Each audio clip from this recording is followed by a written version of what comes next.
Look at this. Huh? This was an accident. I made this.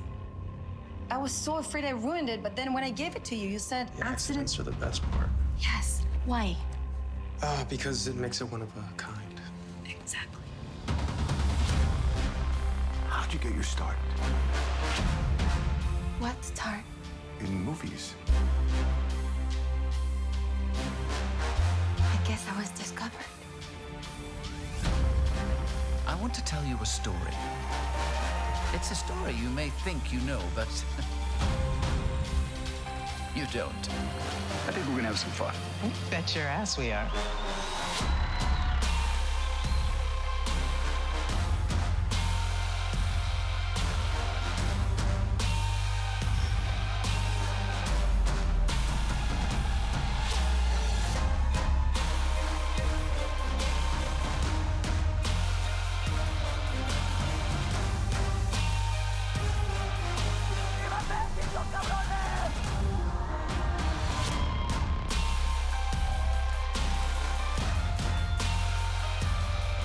Sí. ¿Y si los funcionarios de carrera no quieren? Entonces traemos a los que no tienen carrera.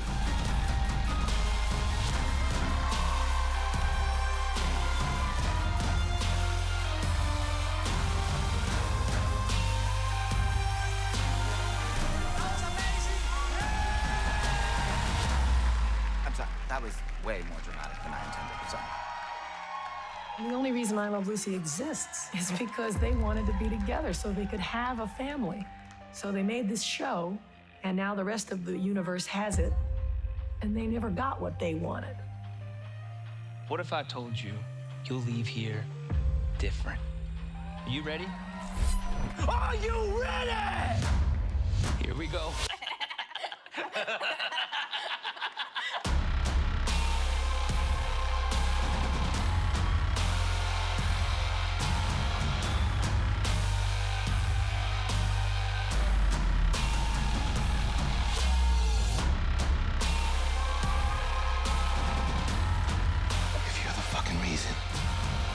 Why I can't finish at Vermont Country Dollhouse, I will fucking end you.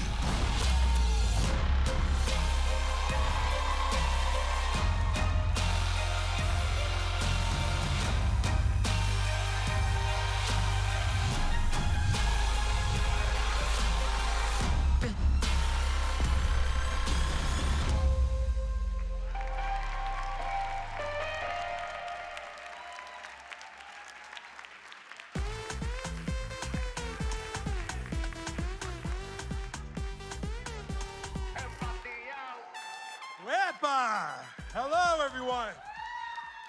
Latinos, hello. Gotta rattle off the bottom of the building. You have to feel it. Hello, everyone. It's so good to see so many Latinos in the room. It feels good. Bendición. Just bring it. We'll catch everyone up. Welcome to the second annual celebration of Latino cinema and television. This is an event celebrating Latino excellence, and our hope is to spotlight and bring these achievements to an even wider audience. Not only are we honoring the very best Latino artists from this past year, actually 14 of them, but we are also celebrating the trailblazers and legends that have paved the way for so many of us to see ourselves represented in entertainment. But now it's time to bring out our host for tonight's event. She has been an inspiration in both film and television, and generally life itself. Born in Chicago, this Boricua sensation has been making noise on screens big and small for over 25 years, and she's 25, so that's crazy. She has so many credits, but I just have to mention my three personal favorites: 6 Feet Under, Jane the Virgin, and of course, One Day at a Time.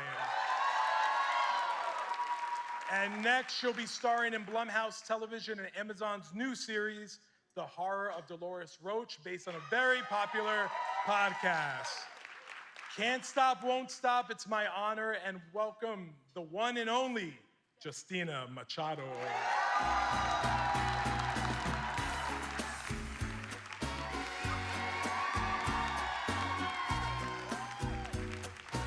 My God, 25 years, no, that's not true. There's my 6 feet under husband right there, Freddie Rodriguez.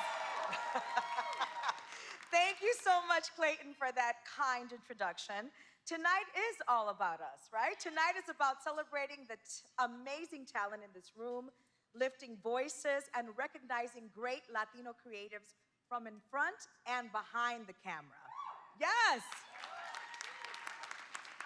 What an incredible list of honorees. Too many to mention, but I have to give a shout out to Ana de Armas for the Actress Award for her incredible performance as Marilyn Monroe in Blonde.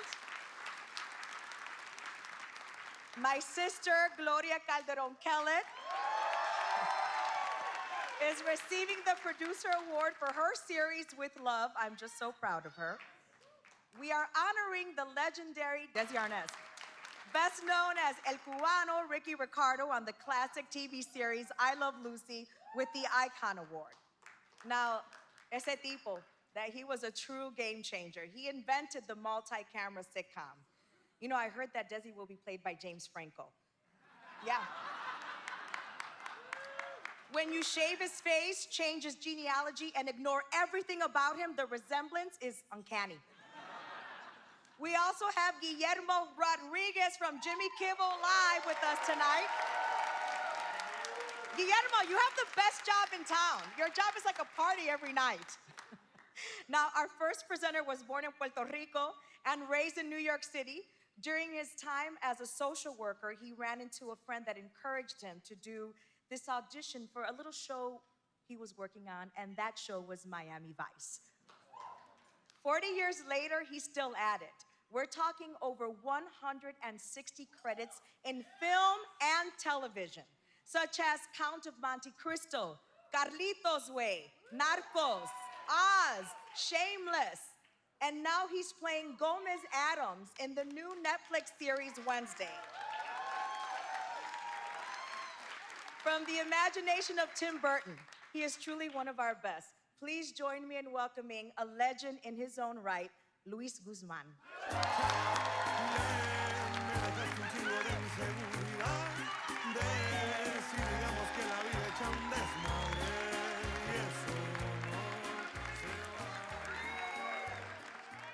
I'm very proud of all you guys because Latinos, you all showed up early.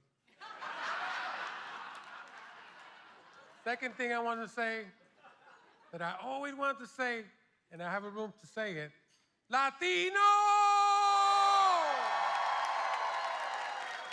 Okay, Justina, thank you for that. That was very kind of you. It was an honor for me to get a call from Tim Burton and to ask to play Gomez.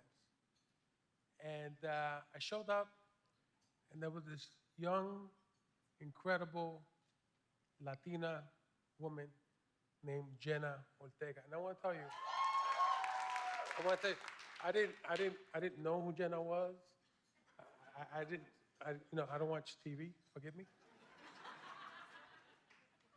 But I got to see her work and see her commitment to the work and just see how she shined, how she just took charge of what she did. And one thing about Jenna was not about hearing somebody say, oh, that was good. No, she was like, no, we got to keep going till I get what I want.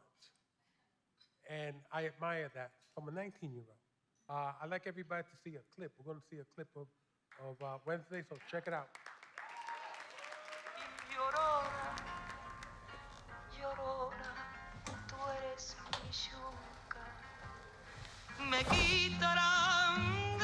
Hello, thing. Did you really think my highly trained olfactory sense wouldn't pick up on the faint whiff of neroli and bergamot in your favorite hand lotion? I could do this all day. Surrender? Mother and father sent you to spy on me, didn't they? I'm not above breaking a few fingers. The fact that they thought I wouldn't find out just proves how much they underestimate me. Oh, Thing, you poor, naive appendage. My parents aren't worried about me. They're evil puppeteers who want to pull my strings even from afar. Bueno, mi gente, con orgullo, I'd like to present the Rising Star Award for television to Jenna Ortega.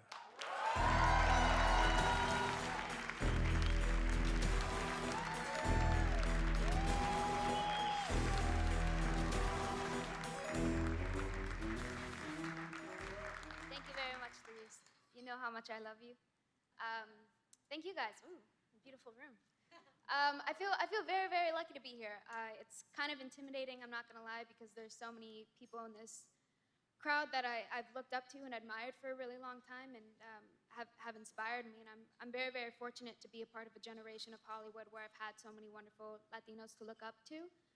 But even a non-industry involved, like my mother, in fact, she's the Boricua at table 12 over there in the gold. She's never seen me like this before, so I just really want her to pay attention and take this in, because I don't know when it'll happen again. But it's really such an honor. I feel so fortunate. I'm very, very lucky. Thank you to the Critics' Choice Awards and all of you guys, and I really hope that with my work I'm able to inspire, other young Latinas or Latinos even, and make sure that, to encourage them to pursue the arts and show them that there's room for us, all of us. It doesn't have to be a select few, and when big groups of us come together like this, it's a beautiful thing and it's a wonderful thing, and I think it means a lot to a lot of people, myself included, so thank you guys.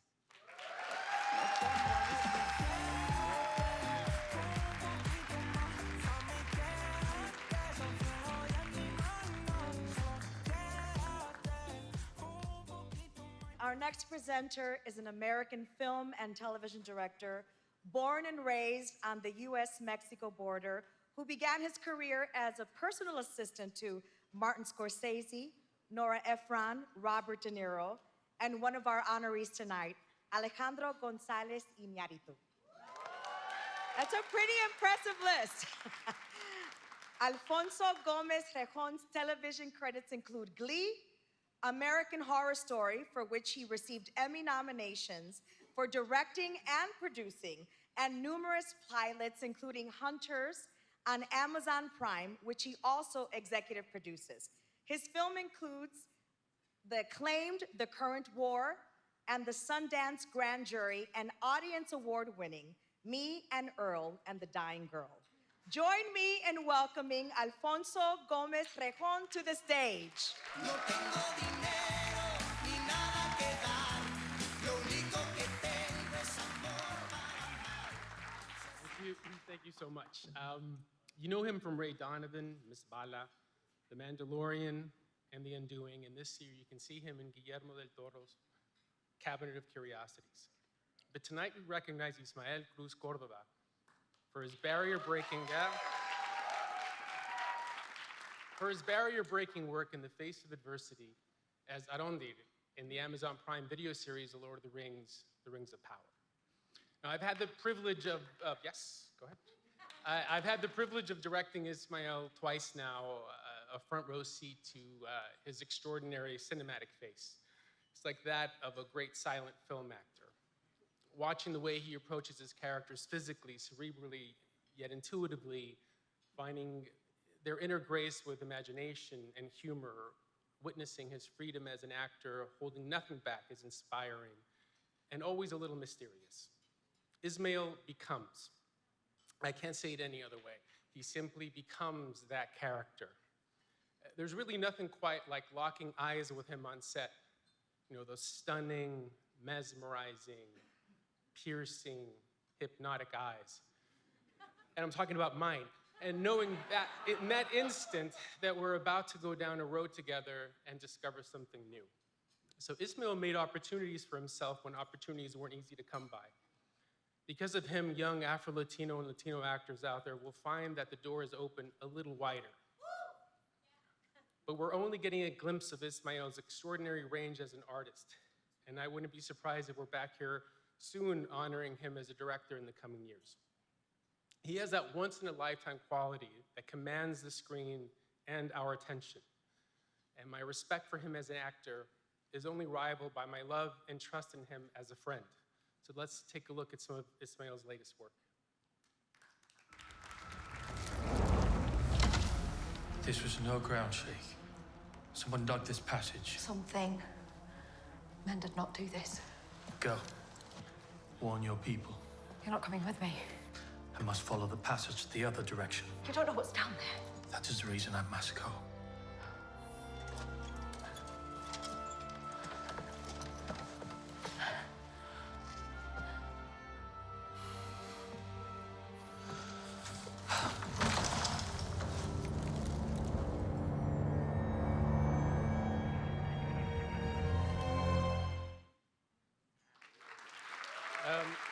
So it gives me great pleasure to present Ismael Cruz Córdova with this year's Breakthrough Actor Award for Television.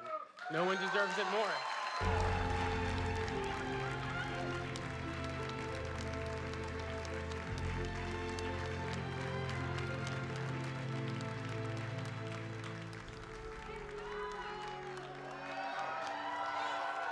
¿Qué pasó? ¿Qué pasó?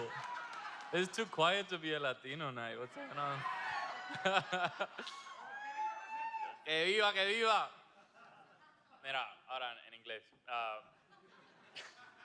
This is truly special to be in a room filled with, to the brim with people who have inspired me since I was a child, people whom I've worked with and called friends, and people who I've watched and in awe and hope to work with in the future. When I received the message that I was receiving this award, I had to think a lot about exactly what is an award. You know, I mean, because somewhere along the journey, when you decide to become an actor or any kind of artist, you have to kind of make a pact to yourself that you will not seek out awards and that you will not care about accolades, because what's supposed to drive you is something greater that cannot be shifted by opinion.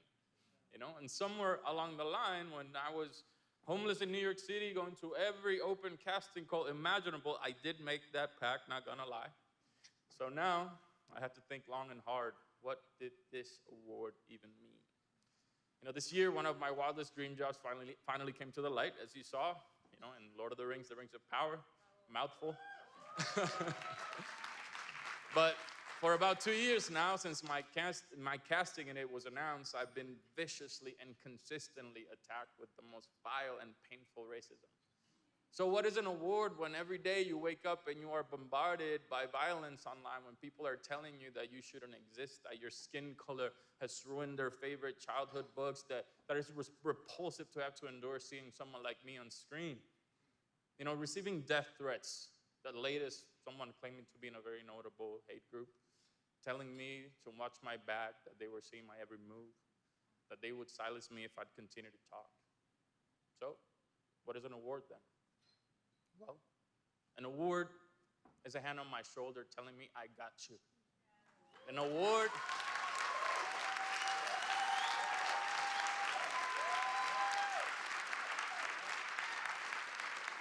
award feels like a hug in those moments when I felt that I can't carry on. An award is a glass of fresh water in the side of the road of this long marathon that we're all running in. An award when I have spent my entire life sacrificing it all and leaving everything and everyone I love behind so that my people, our Latinos, would no longer be invisible. Well, this award is, you're telling me, I see you.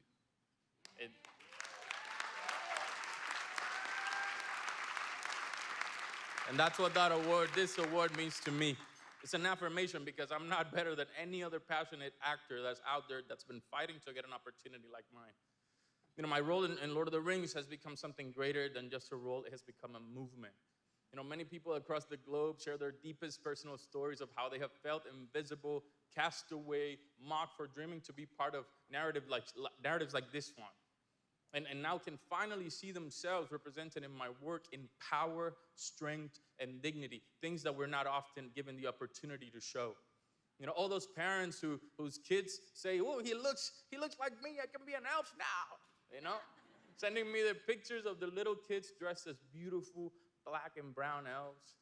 This award tells me that you have all taken the decision to be part of this movement, that you are telling me and the world that we are here to carry you forward.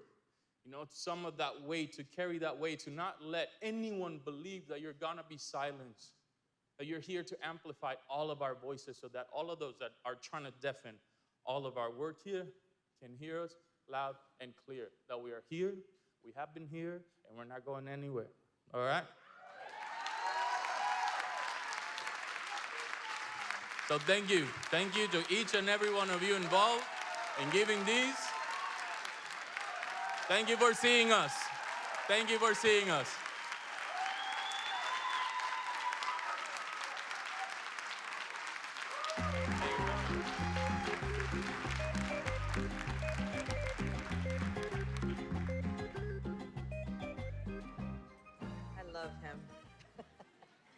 Our next presenter is a director, writer, producer, and was the first Mexican filmmaker to be nominated for either director or producer in the history of the Academy Awards. And you'll be seeing him a little later when he receives the Director Award for Film. He's also one of the most collaborative people around, and more than anything, believes in helping young talent and inspiring them to follow their dreams. So it is my pleasure to welcome to the stage the incomparable Alejandro González Iñárritu.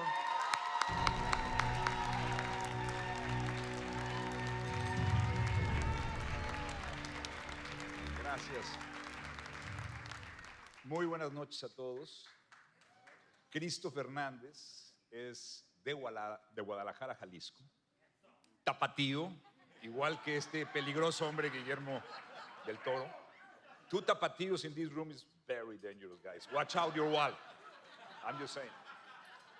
So, Cristo, he started out as a football player, but due to fate, circumstances, or whatever you want to call it, he found himself on a new course pursuing acting. He studied, he auditioned, and never gave up. And he is a creator at heart.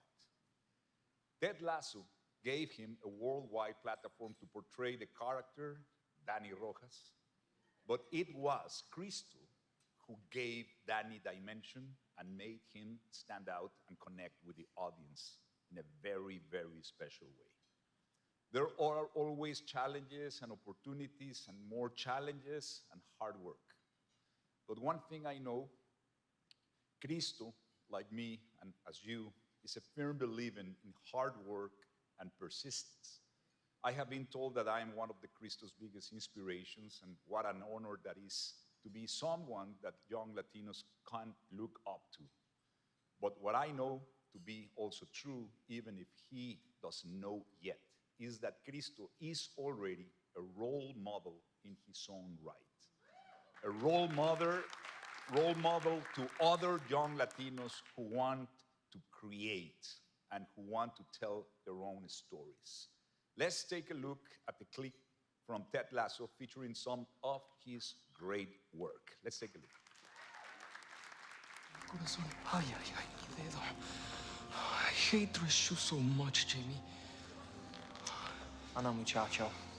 Because remember, they ain't made for people like us. They're made for sheep. They're made for muggles. They're made for... When I get home, I will set them on fire and their memory will burn in hell. Jesus done it. Jesus has no place in the conversation of these damn shoes. Ay, en nombre del Padre, del Hijo y del Espíritu Santo, por favor, ayúdame.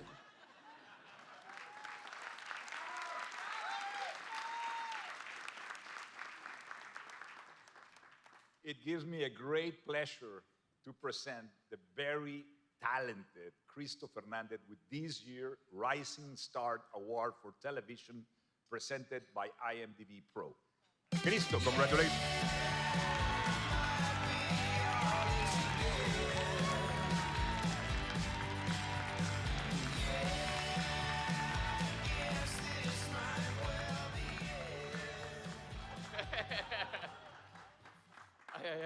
I still cannot believe Alejandro González Iñárritu just introduced me. I need a moment. Muchas gracias, Alejandro. Okay, cool, I'm ready. Thank you to the Critics' Choice Association for this recognition. It's truly an honor to be here tonight. So many talented artists, Latinos and Latinas, and this is a dream come true. I've been asking to pinch me because I still cannot believe it. A couple of years ago, I was back home in Mexico and had these crazy dreams of becoming a Premier League football soccer player. But then, of course, la rodilla and other injuries changed the course of my life. I always thank my family for pushing me to find new passions. But pursuing acting and filmmaking was definitely not their first choice. You can imagine my parents' face when I told them I was gonna chase this dream. Like, my mom was like, "Ay, gracias, mijo. Finally, you're not gonna have more injuries in your body." Mamá, papá, I know, I'm gonna be an actor. Ay, Dios mío, Jesús de Veracruz, please. Chingado, muchacho loco. But the funny thing is that without even knowing it, all those years of playing football prepared me to play this role.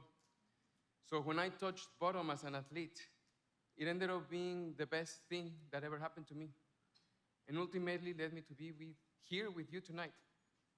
So I am very grateful with the creators of our show for letting me put so much of myself and who I am and where I come from to play Danny Rojas, to be able to play a Latino, a Mexicano, a Tapatío from Guadalajara, Jalisco, who is passionate about life, loves to play the game, and celebrate with tequila or mezcal, and to give away joy for free. Because that's who Latinos are, you know? We welcome everyone in our homes, and if someone is hungry, I can promise you mi mamá will cook a freaking buffet, the most delicious food everyone eats, even if we have to empty our own fridge. That happens all the time, 100% garantizado. So Danny gets to represent all of that in a show that has meant so much to the world.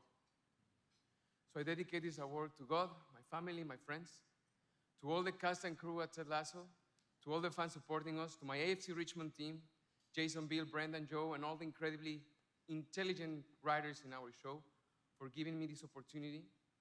To my teams, David, Beth, Jennifer, Brett, Nathan, Jacob, Gary, David, Mel, Steph, Eris, Jamie, and Tesh. Quite a big team. Thank you, guys. And to all the crazy people out there who dare to dream big and who dare to fail and who dare to try again and learn from their mistakes to strive and make their dreams come true. I am so grateful that the celebration of Latino cinema and television exists and gave me this chance to stand up here today. So muchas gracias, Critics' Choice Association. Buenas noches, amigos. Have a beautiful night. Salud, everyone.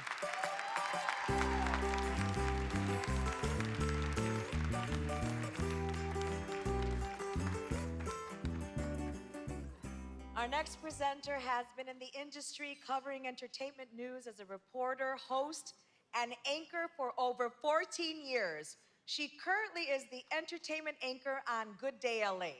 And she's not only a member of the Critics' Choice Association, but serves on not one, but two committees, the Latino Committee and the Women's Committee. It is my pleasure to introduce you to Amanda Salas.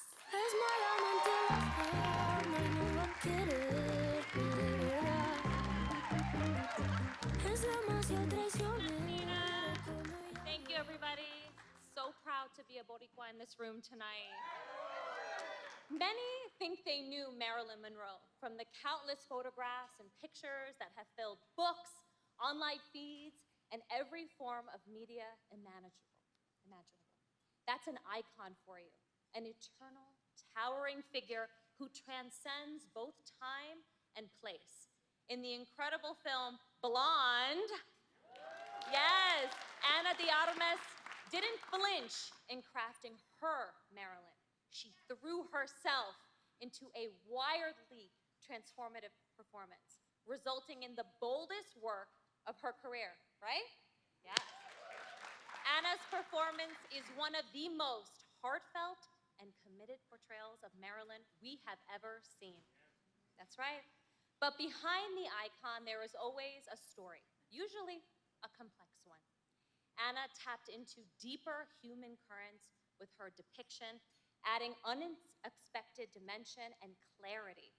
The need to love and be loved, the heartache of loss, the search for a sense of self. It's honest, it's raw work that aims to convey a soul more than a persona.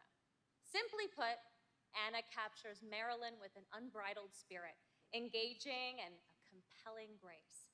So let's take a look at her incredible performance in Blonde. Please come. Please come. Don't abandon me. Please. She's coming. Please come. She's coming. Don't abandon me. She's coming. She's almost here. Please come.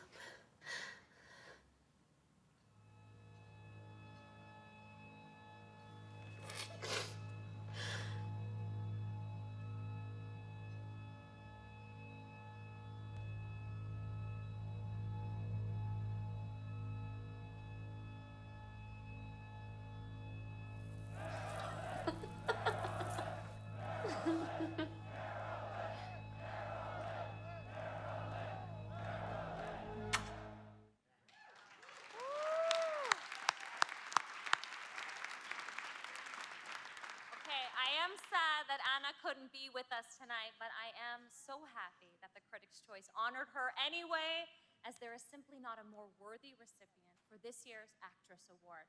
Let's hear from the fearless and emotionally talented Ana de Armas. Hi everyone, I hope you're having a great time. I'm sorry I can't be there with you, I'm on location filming. But I don't want it to feel less special, and I want to tell you all how honored I am to receive this recognition. So thank you to the Critics' Choice Association for this award.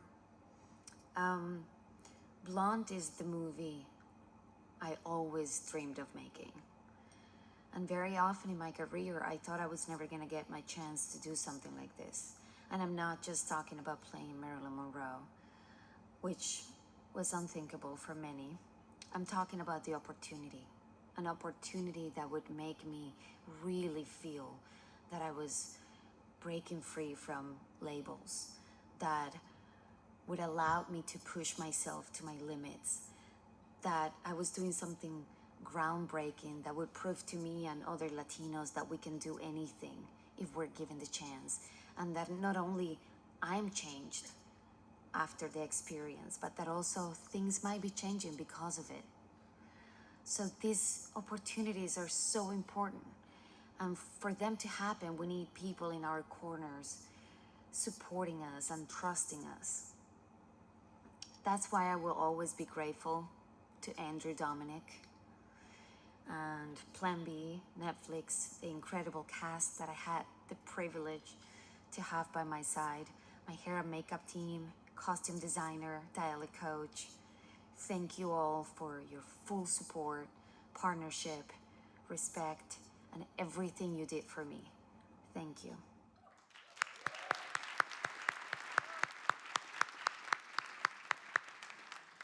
This next presenter won his first Academy Award for his debut feature, Get Out. What? I love this film. I've seen it so many times. I'm obsessed with Jordan Peele.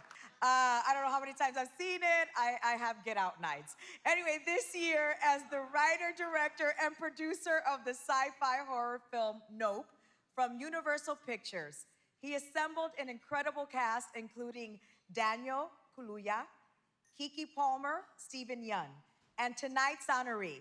Let's welcome Jordan Peele.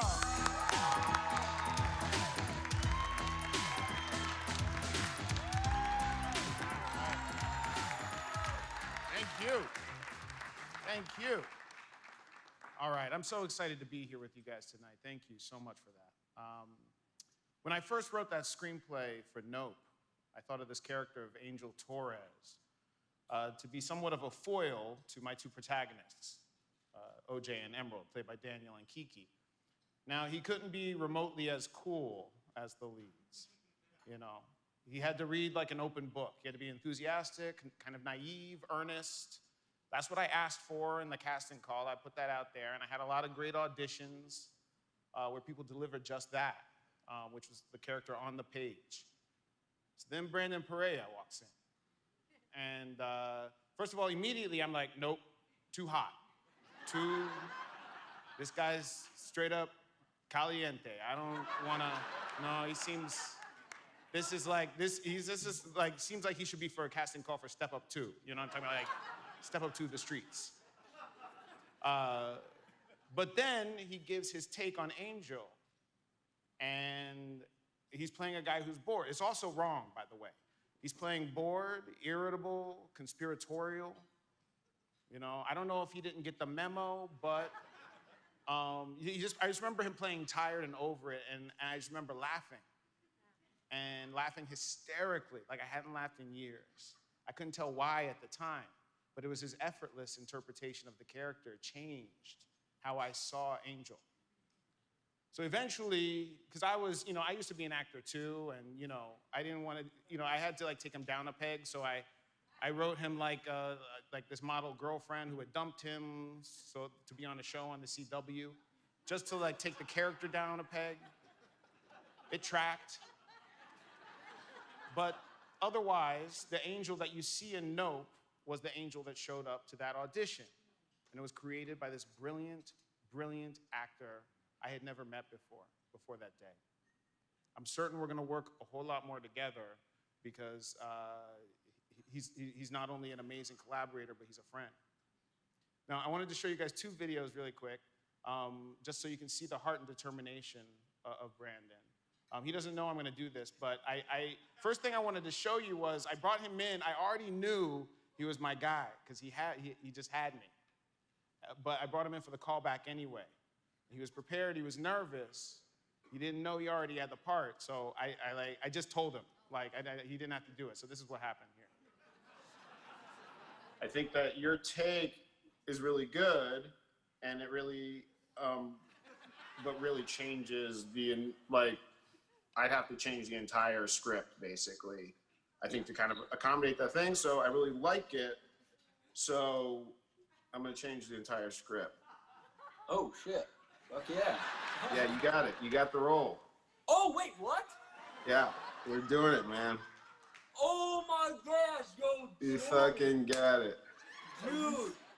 Oh, sorry, my best friend Chip's here. He was my reader. Are you serious? He was my reader. Yep, what's up? Dude. Good job. Dude, congrats, bro. Oh! Dude,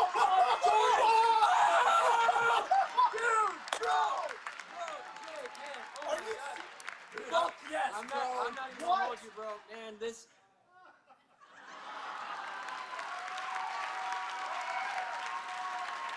All right, real quick. So that's how it began, and then here he is in Nope. So, the router's in the shed. I set it up so if the power goes out in camera A, camera B is pointing at the sky to catch whatever might have taken it out, and vice versa. So. Thank you. I mean, you're really not gonna tell me what the fuck's going on? You'll know soon enough. Oh, cool, cryptic. Fucking dicks. I can monitor the feeds remotely myself if you want. Free of charge. Hell no.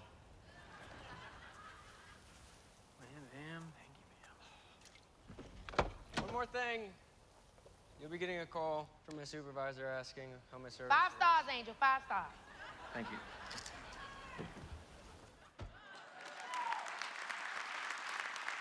Get him while you can, guys.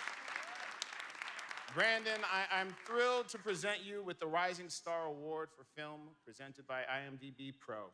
Here you go, buddy. You're a strange animal, that's what I know. But you're a strange animal, I got to follow.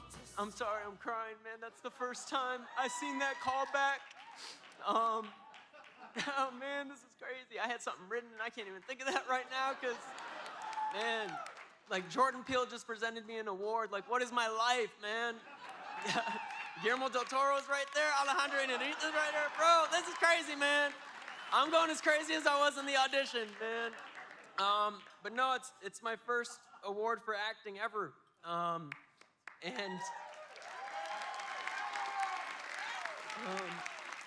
You know, people thought I was crazy when I was talking about giving a speech one day for being an actor in a performance, and now it's here, and I hope I don't look crazy now, man. It's so cool to be up here. But no, I just want to start off by thanking Jordan for trusting me with this role and literally rewriting his script to accommodate the different character I brought to the audition.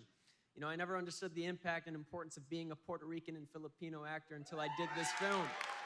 You know, I was just a young actor looking out for myself, just trying to survive and just book a job. And then it hit me when people saw the first billboards for Nope and started reaching out to me saying things like, wow, there's someone who looks like me in a massive movie and it's directed by Jordan Peele. People would say thank you and for representing and inspiring. And I'm also next to like Daniel Kaluuya, Kiki Palmer, just so much color on one poster. You know what I mean? We need that representation in film. And then that's when I realized the importance of on-screen representation and that there's a responsibility to carry while being in this privileged position. I hope I can continue to portray characters like Angel Torres, who is Latino in the film, which had a script that never had to call out his background or play into any stereotypes.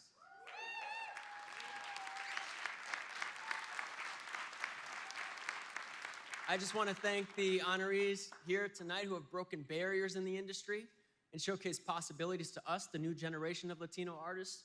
This business was not built to be easy for us, but here we are in this room tonight. Second annual. There should be 1 million annuals for this, man. There are 1 million, you know what I'm saying? Yeah. I would also like to thank Ian Cooper, Wynn Rosenfeld, and the whole team at Monkey Paw and Universal for being there for me throughout this entire process. You know, let's keep applying pressure, chasing dreams, and believing in miracles. I now have a Rising Star Award for film. I'm so grateful to be living in this miracle. And lastly, thank you to the Critics' Choice Association for putting this together, this amazing event. And thank you all, Latinos, man. Hey, let's go. Hey. We playing dominoes at my table. Pull up.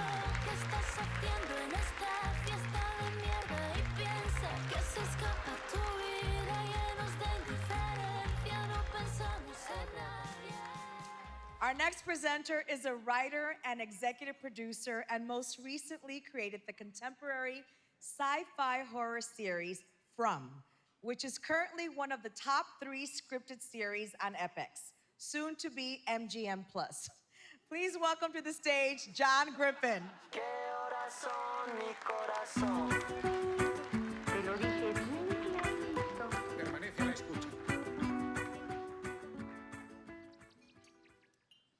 It is a rare thing to be an exquisite actor. It's even more rare to be an exquisite human being. And I have had the pleasure of learning that Catalina is both. Colombian-born and theatrically trained, she has delivered captivating performances time and time again, whether as a frightened drug mule in Maria Full of Grace, for which she earned an Academy Award nomination,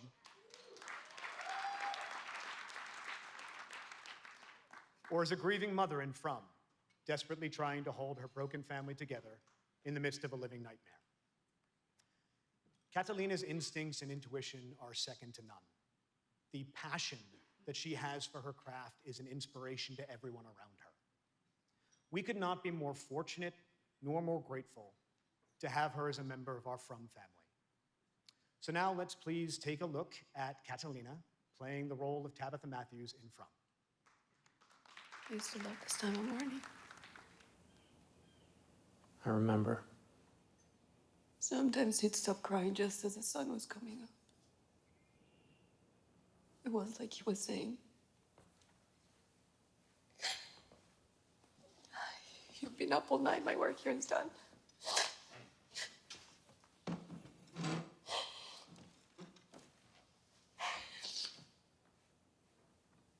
Do you think we're being punished? Why would you say that? Jim, I'm drinking tea out of a dead woman's mug in a place that can't possibly exist. In a house where another child died. Julie's off doing God knows what.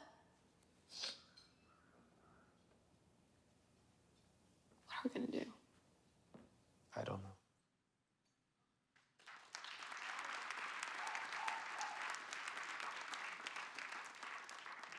It is my great honor and privilege to present the award for Breakthrough Actress in Television to the very talented, to the exquisite, Catalina Sandino Moreno.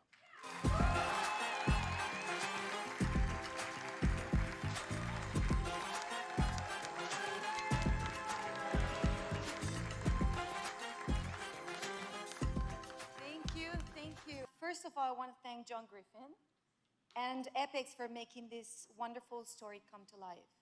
I also want to thank the CCA and the Latino Journalists and Media for this wonderful recognition.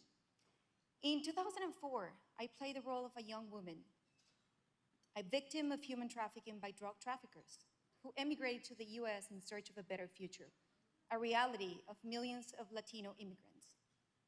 I was humbled to be part of that story. Yet after that film, I felt I was defined primarily by my Latin identity. I was always asked to tell Latin stories, but not stories about women and their experiences. Today, I received this award for playing a mother fighting to keep her family together in an apocalyptic, dark, and fantastic world. And although I'm still a Latin woman, this award represents to me a recognition of diversity. To celebrate that Latinos are not a monolith. We don't all think and want the same thing. We don't have the same stories. We don't even see ourselves as the same. This is a recognition of character, freedom, to get out of the box where the TV shows and movies once told me what being Latino should be.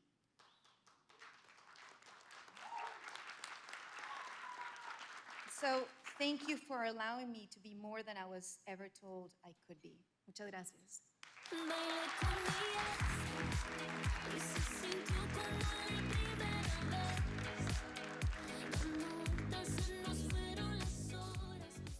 Our next co-presenters have been acting, so funny, for many years.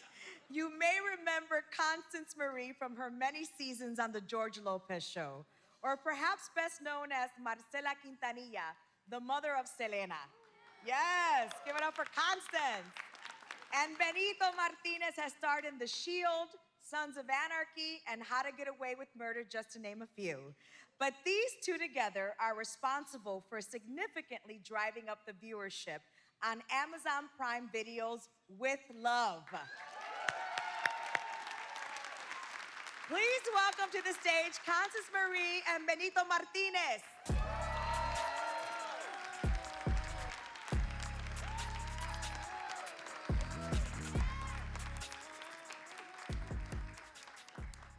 Okay, everybody.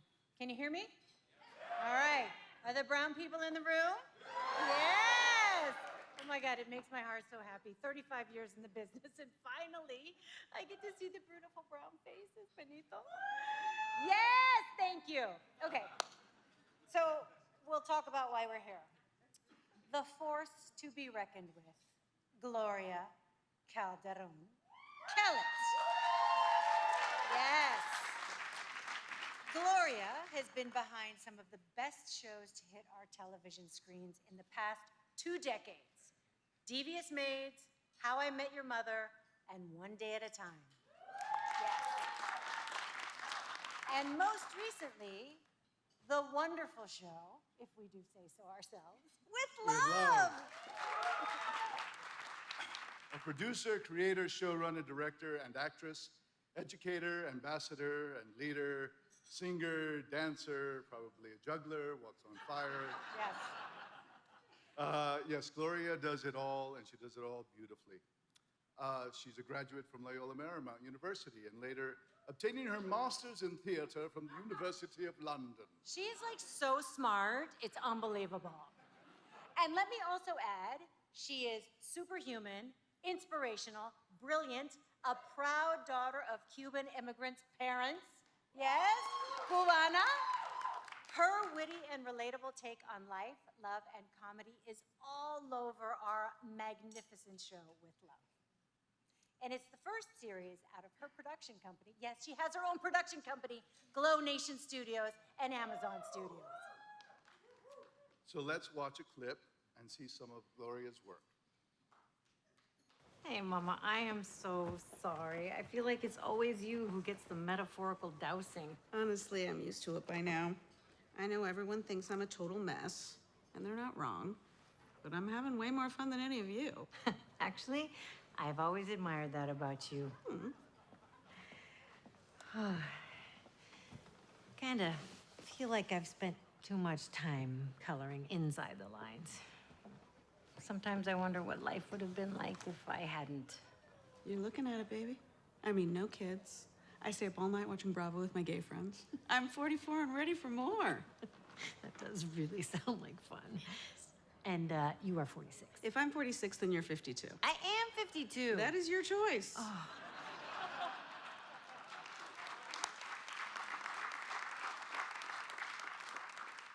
It's our great honor to present the Producer Award for television to our dear friend, The wonderful, the magnificent, the fabulous, the superhero, Gloria Calderón Kellett.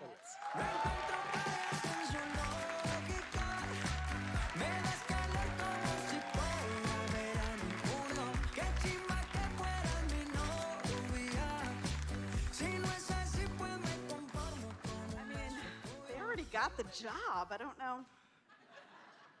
Thank you, Constance and Benito. That was so beautiful. Thank you so much to the Critics' Choice Association for this incredible honor.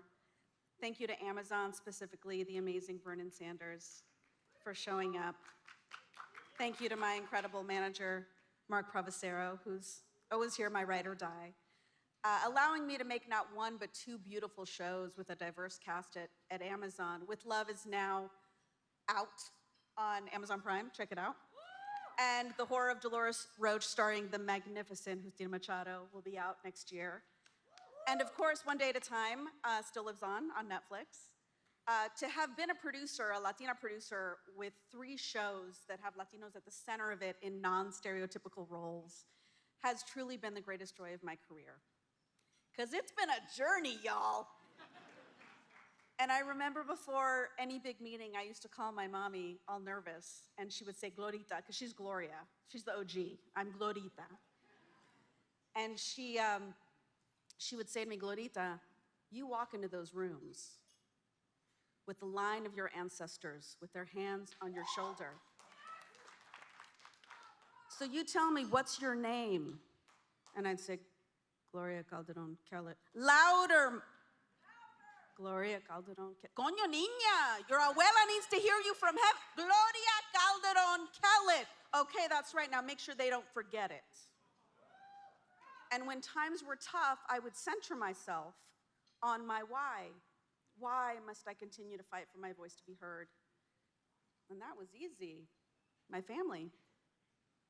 It's my grandparents who sent their children off to the US in the hopes that the people on the other side of the water would be kind, and they were.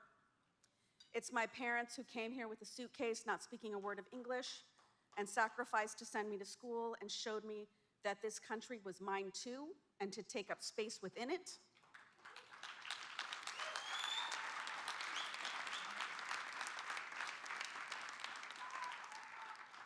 It is my children who deserve to know and celebrate the culture and community I love so much. The music, the food, the joy among the struggle. It is a joy to make shows that center on my experience and the experience of other underserved communities. And it is my sincere hope that in representing my story authentically and telling the truth, I am being of service not just to my family, but to all of the voiceless that are starved for representation. I started out as an actress, and I realized very quickly that people on the other side of the camera did not always look like us, and it showed. And after one too many auditions as gangbangers' girlfriends saying things like, Chewy, put the gun down, orale, literally direct quote from something I auditioned for, I realized that if I wanted to see change in my lifetime, I needed to be over there. I needed to be holding the pen, I needed to be hiring the people. And as a reminder, we are 20 countries under this umbrella of Latinidad.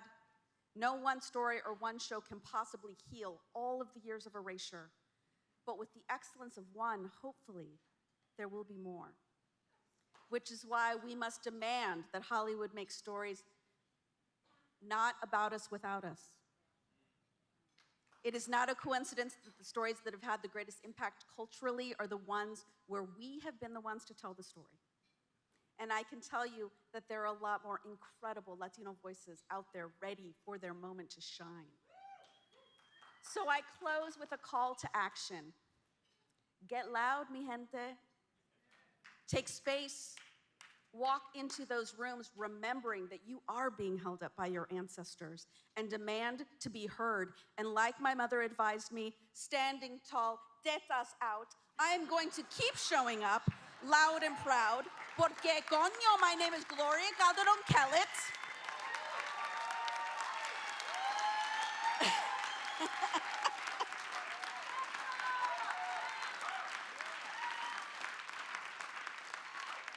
And I am going to keep showing up, and I'm going to keep making sure that my voice is heard.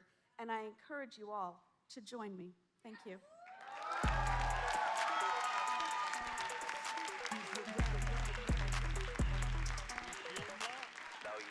got the tetas out part, yes.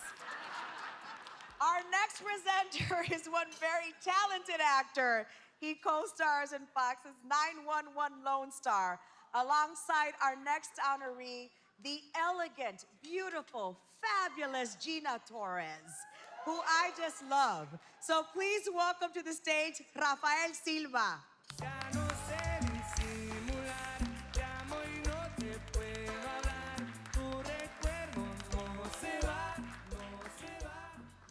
Gina Torres.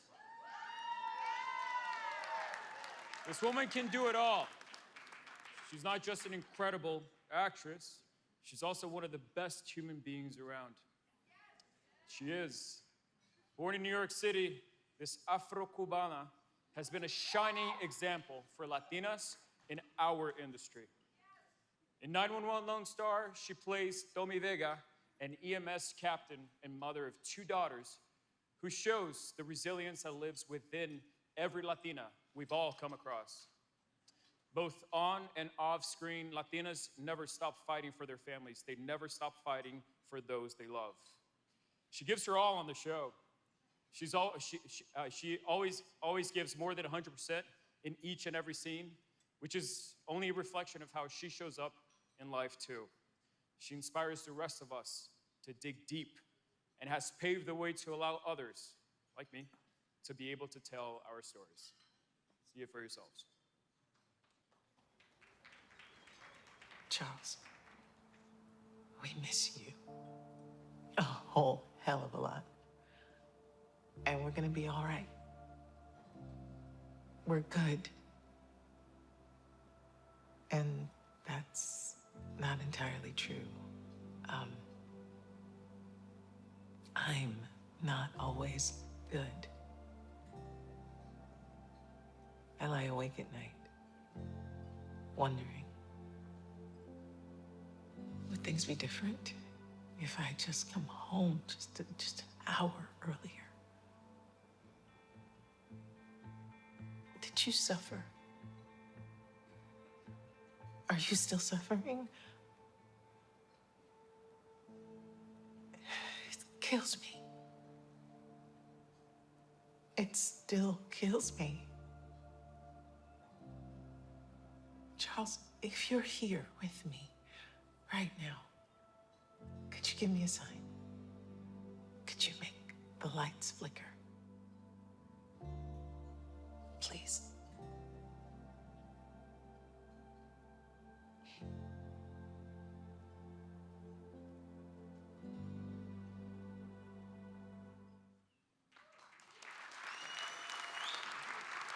It gives me great pleasure to present this year's Actress Award for Television to my friend and inspiration, Gina Torres.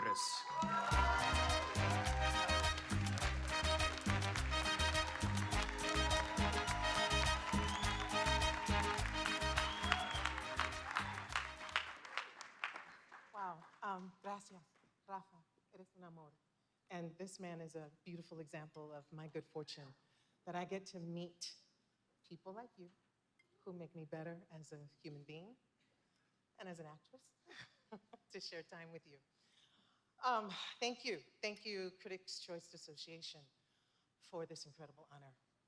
Thank you to the good people at Fox, Ryan Murphy, Tim Minear, for gifting me such a beautifully layered character in Tommy Vega. Thank you, Team Gina, Joe Vance, Marilyn Mulcahy, James Adams, Brittany Ross, who saw in me all the same dreams I saw in myself and didn't just say it was possible. No, they helped me to build roads towards making them realities. And for actors, that is everything. Tonight, we heard a lot about dreams. I'm sure we will continue to hear a lot about dreams tonight, because dreams are fierce and powerful things. It is my dreams that allowed me to see a world and claim a place in it with a simple proclamation. Why not me? Right? Why not me? And a fascinating thing happened. Many a gatekeeper, not all, but many a gatekeeper in this crazy, mystical, magical world where all things are possible, lined up in front of this Afro-Latina girl and declared with no shame or apology exactly why not me. But I'm stubborn. I'm my father's daughter, un cubano sin límites. That's right, and like him, I had zero interest in perpetuating this continued erasure of Afro-Latinidad in the entertainment industry, or in our beautiful, complicated, painful, and yes, triumphant history. And though there is so much to do, I say triumphant because I am here with all of you, glorious guerreros, talented and visionary, you, todos aquí juntos. And it's time we not just acknowledge our diversity. I want us to revel in it. We are richer for it. We are who we are because of it.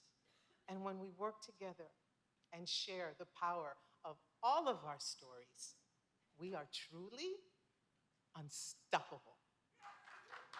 Pa'lante, mi gente. Pa'lante. Thank you.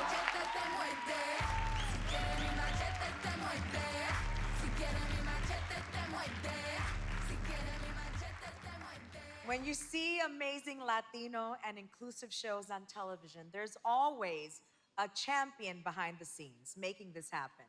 That's the case for our next presenter.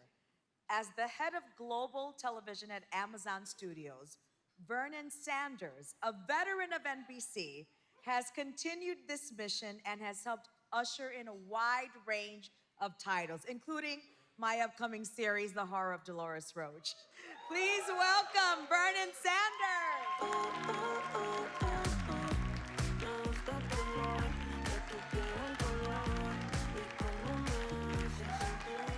Thank you, everyone. Like many of you, I have loved watching Laz Alonso throughout his career, from roles in Jumping the Broom, Detroit, Jarhead, The Fast and the Furious, Avatar, and so much more. During my time at NBC, we had the pleasure of having Laz in 2 of our series, and his passion for his craft is matched only by his love and commitment to his communities. On The Boys, he plays Marvin Milk, better known as Mother's Milk, or MM. As a member of The Boys, he is the glue that holds the group together with his meticulous attention to detail, strength, courage, and heart. This past season showed MM at his most vulnerable, bringing focus to mental health issues and the effects of generational trauma, revealing the deep nuances of Laz's incredible talent. In real life, and similar to MM, Laz is organized, prepared, and always ready to stand up for his communities. His work ethic and relentless pursuit to tell honest stories has made him one of the most consequential Afro-Latina faces in entertainment and sought-after talent in Hollywood. Let's take a look at his work on The Boys. Grew up in Harlem, brownstone, filled with family, grandparents, uncles, aunts, cousins. One night, there was a ruckus outside. I looked out the window, and it was Soulja Boy. He had pulled up on some kids that were trying to boost the Benz. And so I run, wake up my granddad. Grandpa, it's Soulja Boy. Come look. Soulja Boy takes the Benz, and he hurls it through our house like a fucking freight train. It missed me by about 6 inches. But my grandpa, one minute he was there, and then he wasn't. And I woke him up. I put him in that spot. That is not your fault. Hey, that's when this whole OCD shit started. I mean, I don't understand it.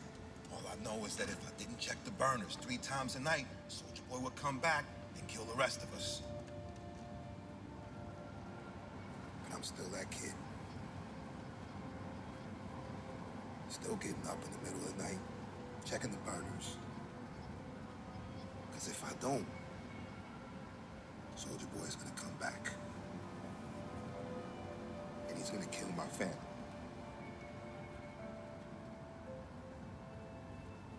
I gotta get this motherfucker out of my head. And end this, or it'll end me.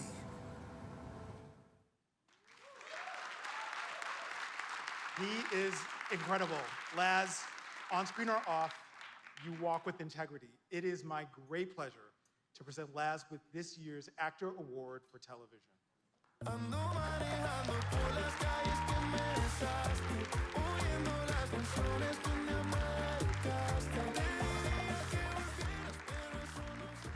Latino, que volá!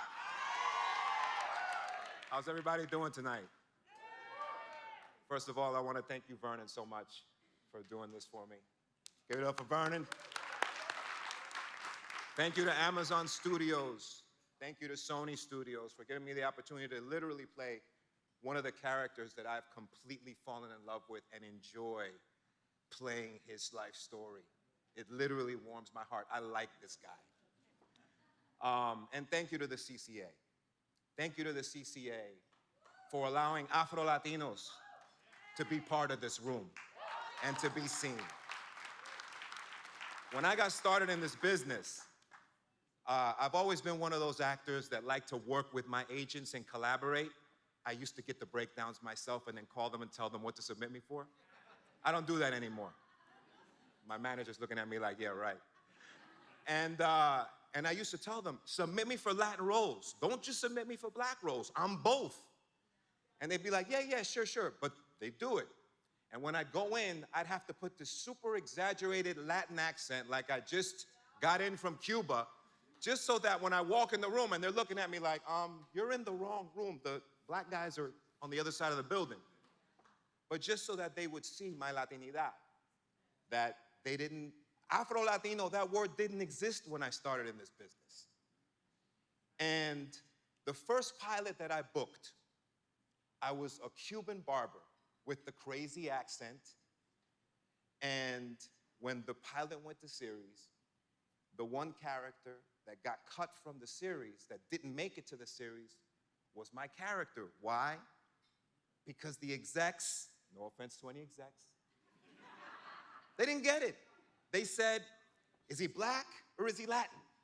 The audience won't understand that he's both. And that was a blow. It almost made me quit this business, to be honest with you.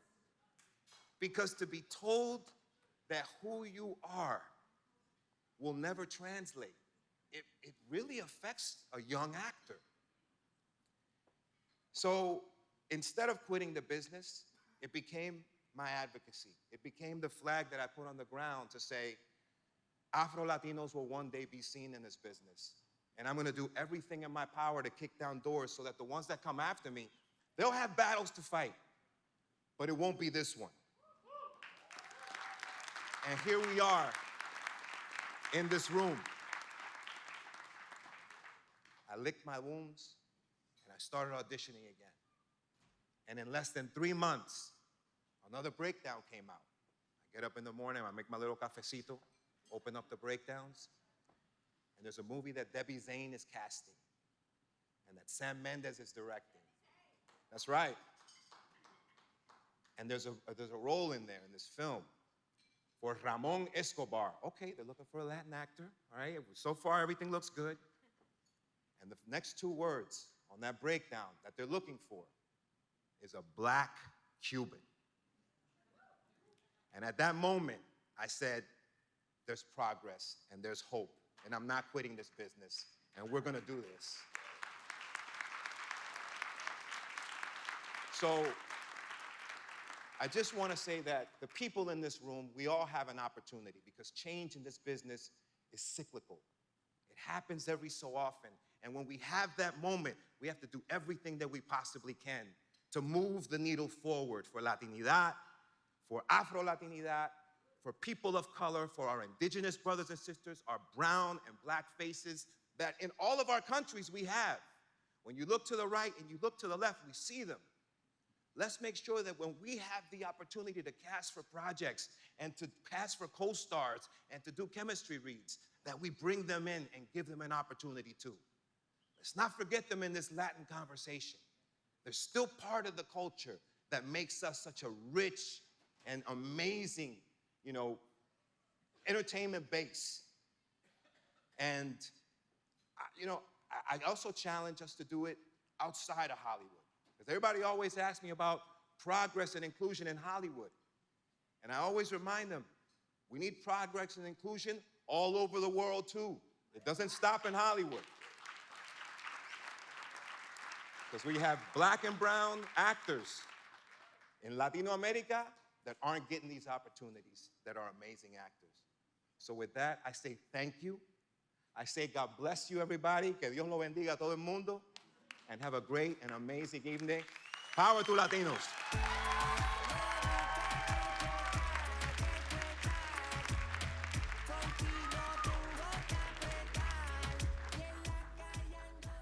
Here to present the Special Honoree Award is the guy who covers the Oscars, Emmys, and every show in between. He's the chief film critic for Deadline and Critics' Choice Film Branch President. Join me in welcoming Mr. Pete Hammond.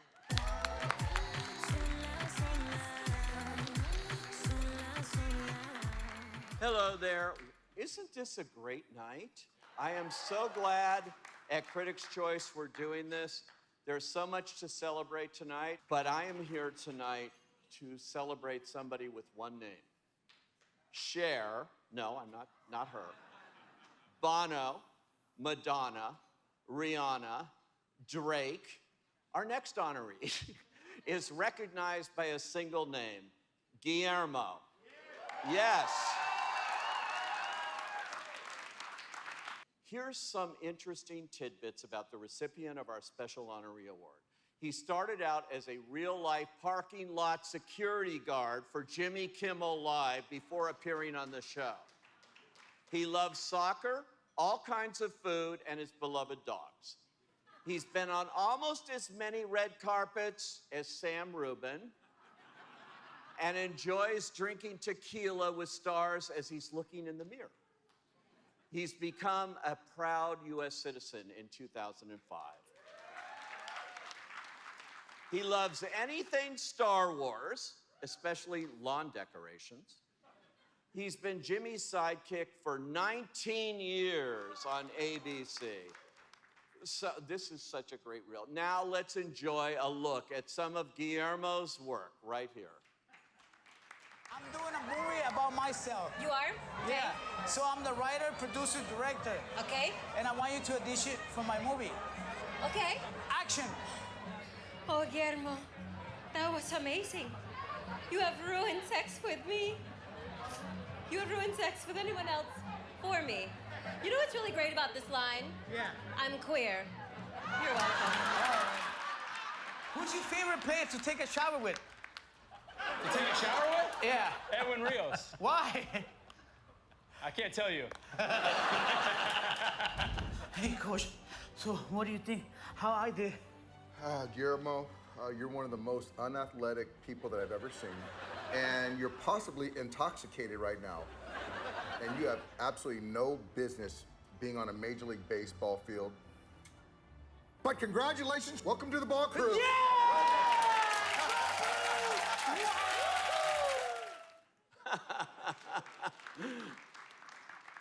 Now, we have a special message from someone very near and dear to Guillermo who couldn't be here tonight. Take a look.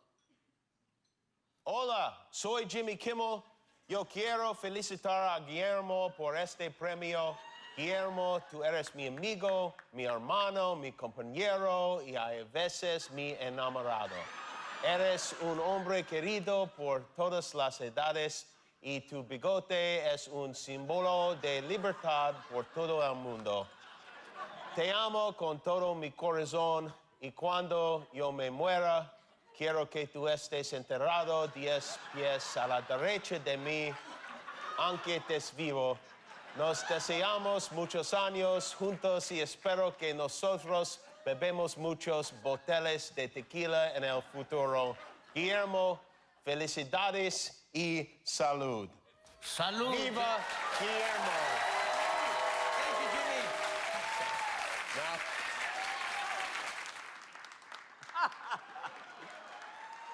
Oh my God. Giving this award to Guillermo has a very personal connection to me, having worked on various late night shows for years, and I mean years. Johnny Carson, where I was a page at NBC and I handed the envelopes for Stump the Band right in back of that legend. Arsenio Hall, who I worked for 2 years. Martin Short. I know how hard it is to be funny night after night after night. So everyone, please join me in welcoming the best damn sidekick, comedian, actor, and all-around great guy, Guillermo Rodriguez.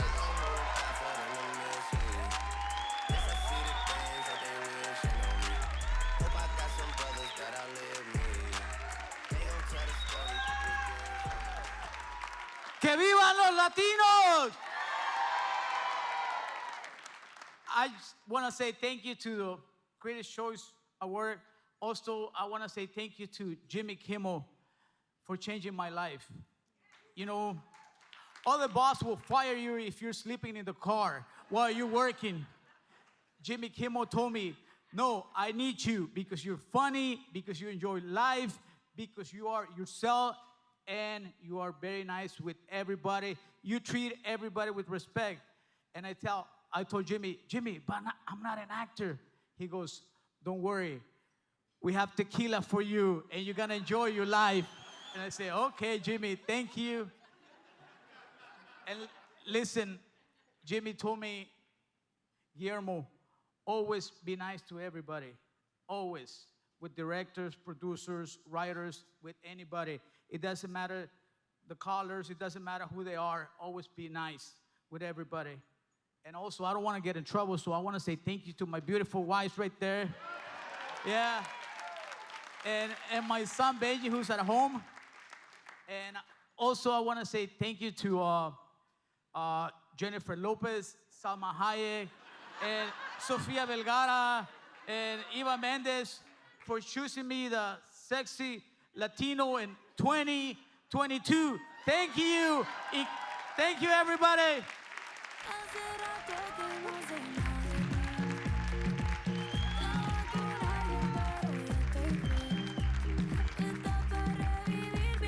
Our next presenter has been a film and television critic for over 20 years and can be found covering all forms of events in both Hollywood and Las Vegas. A proud member of the Critics' Choice Association for over a decade. Please welcome to the stage, Derek Santi. Te felicito que bien actúas, eso no me cabe duda. Con tu papel continúa. Argentina, 1985, which is based on real events, tells a story surrounding the 1985 trial of the juntas, which prosecuted the leaders of Argentina's last civil military dictatorship, led by prosecutors Julio César Stracera and Luis Moreno Ocampo. At the helm of this raw and honest portrait of freedom, and the power of a country's citizens is co-writer, co-producer, and director, Santiago Mitre. The relentless crusade in this courtroom drama shines a light on some dark times in Argentina's history. Let's see an example of this harrowing story.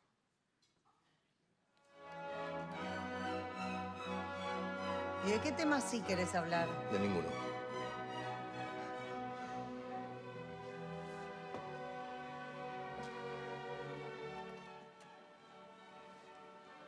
Hay una sola cosa que a mí no me queda clara. Silvia, por favor, no me pongas de mal humor. Dale.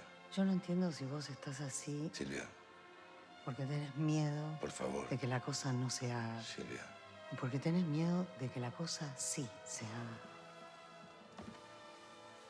Por momentos creo que lo que pasa es que estás cagado en las patas. Por supuesto que estoy cagado en las patas. Por supuesto.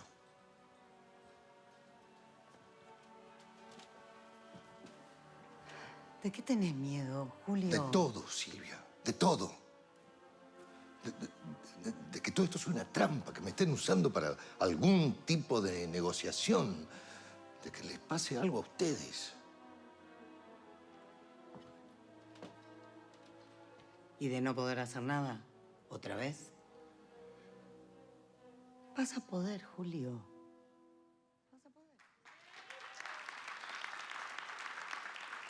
Accepting the International Film Award for director Santiago Mitre is this film's producer, Victoria Alonso. Quiero encontrarte en mis sueños, que me levantes a besos, y aunque hoy estemos tan lejos. Buenas noches, buenas noches, buenas noches. What a pleasure. Santiago Mitre was able to create a love letter to a moment in time in our country where there was very little love from our government and a whole lot of love from the parents and grandparents of those who left us. I grew up during that time. I moved to this country in 1985. My mother, when I told her that I wanted to come to this country, she didn't even think twice. She said with that mouth, it's imperative that you go somewhere else. I marched many a time with a lot of the people that are not with us today. I marched many a time amongst some of the 30,000 that have disappeared. I always carried the banner in the first row. The problem was, it was incredibly heavy.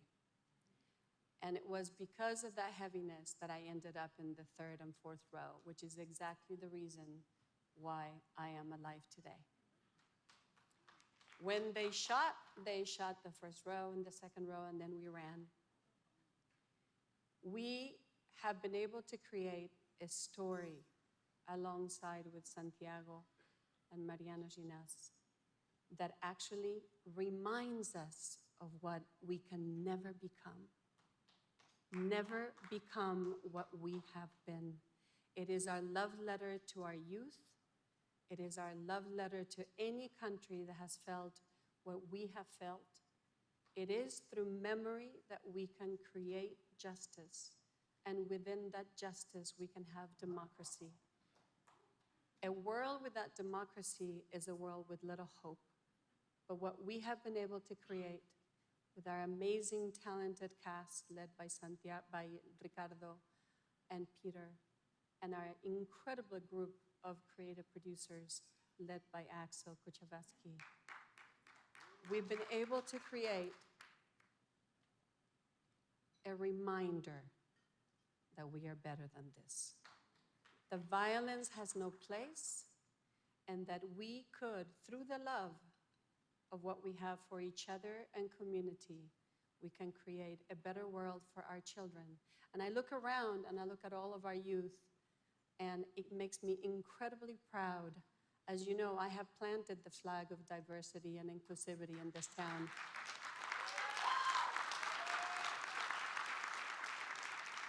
I planted that when I landed here in Hollywood, only to say that I wanted to create movies and tell a story worth telling so that I could tell the not so fearful, incredibly courageous, but always thinking young adult that left in 1985, that the way that we can do and the way that we can get through our anger is through art. Art saves lives, art creates a new life, and for sure, this town is way better because each and every one of you is telling the stories that you have. I am incredibly grateful that you have us here tonight. I hope you get a chance to see the film. It's showing on Amazon. And I tell you, if it wasn't for Mercedes Sosa, I would honor her tonight.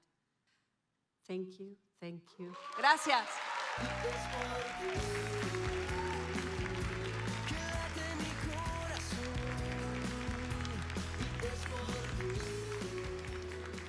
Our next presenter is a director who made his mark in 2011 with his debut film, Porfirio, followed by the brilliant Monos in 2019, both of which he wrote and produced. Please welcome the very talented Brazilian director, Alejandro Landes.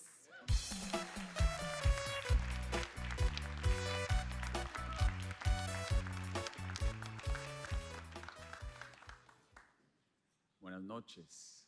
What does a master make after a lifetime of making us fly with the birds and also swim with the sharks? And I'm talking about like tiburones. And that's a question that Alejandro Iñárritu answers with undeniable force and also with a short title and also a very, very long one. With Bardo, a false chronicle of a handful of truths, which is an absolutely monumental and intimate experience. And it's a work that, I think it's fueled with rage and love for the flavors, the smells, and the heartaches of Latin America that sometimes makes you leave. You all know that. But it's also Latin America that never leaves you.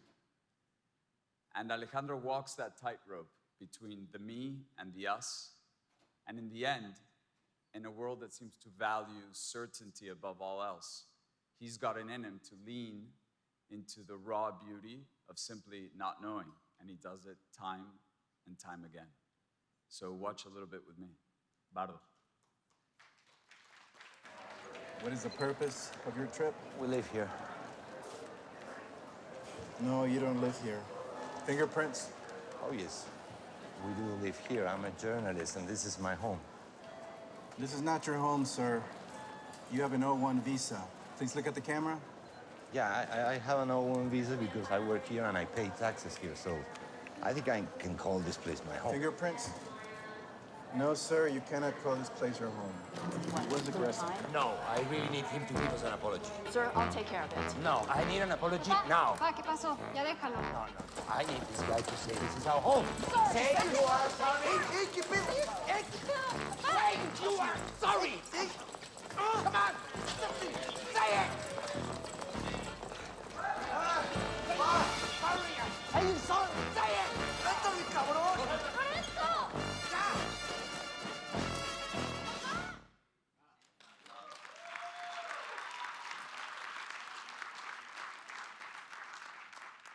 I can't believe it, but I lived that exact experience with my father. The first time I realized that there was a dent in his armor in customs in Miami one day. Well, I am both humbled and very pleased to introduce a master maker of waking dreams, y mi amigo, un mentor, y mi tocayo, the prize of Best Director, Alejandro González Iñárritu.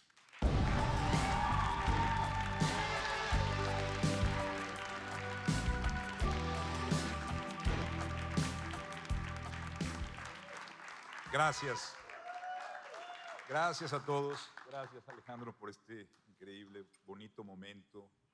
I want to say that it's very beautiful to receive this from the CCA to allow us to celebrate this Latino community that I belong, that we all belong, that is so important to feel the support, the unity, the love.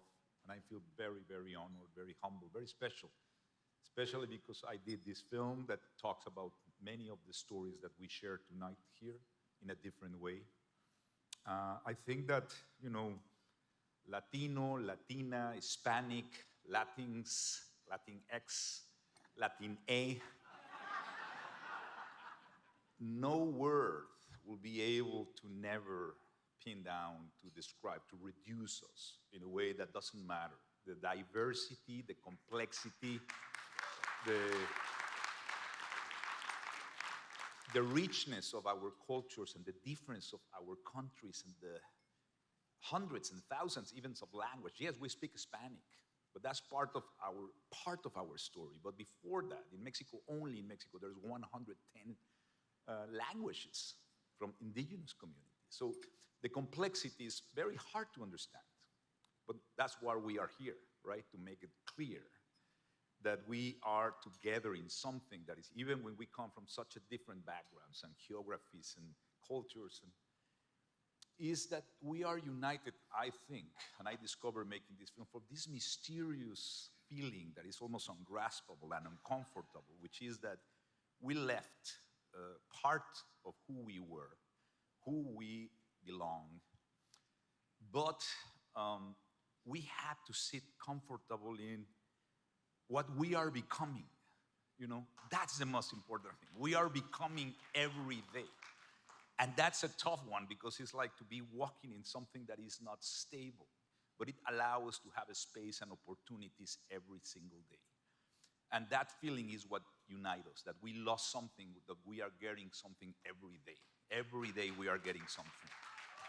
And thank you. And I want to say something. I did something 5 years ago with a virtual reality installation that was called Carne Arena.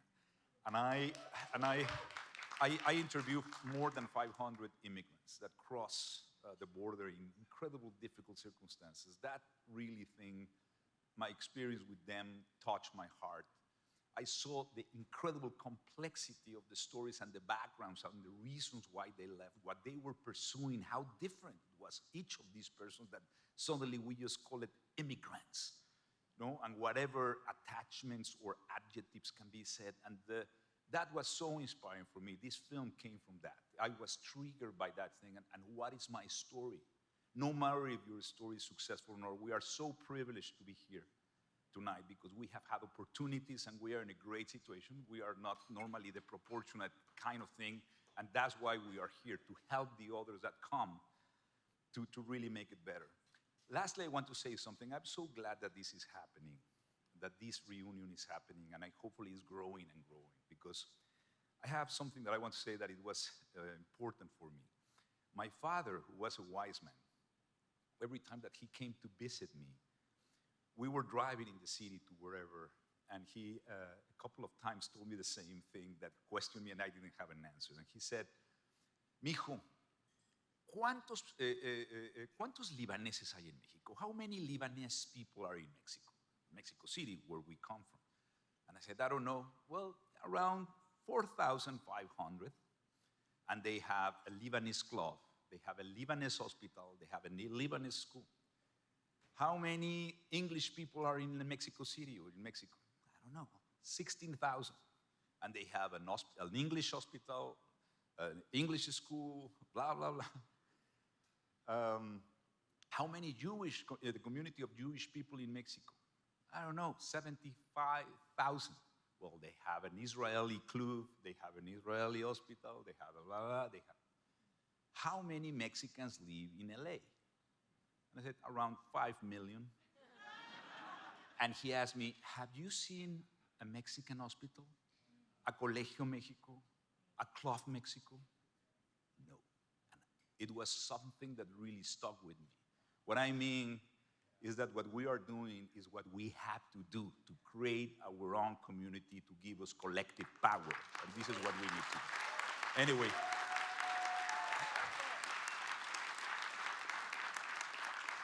Lastly, I want to say, so I'm so grateful that I'm here. I just want to say that I'm so happy and so grateful to share this with my wife, Maria, and my son, Eliseo, which were part of this film that I owe them so much, and Maria, my daughter, that is in LA. And I want to give thanks to Netflix to allowing me and supporting me to make this film in the best conditions ever to exist. Thank you very much.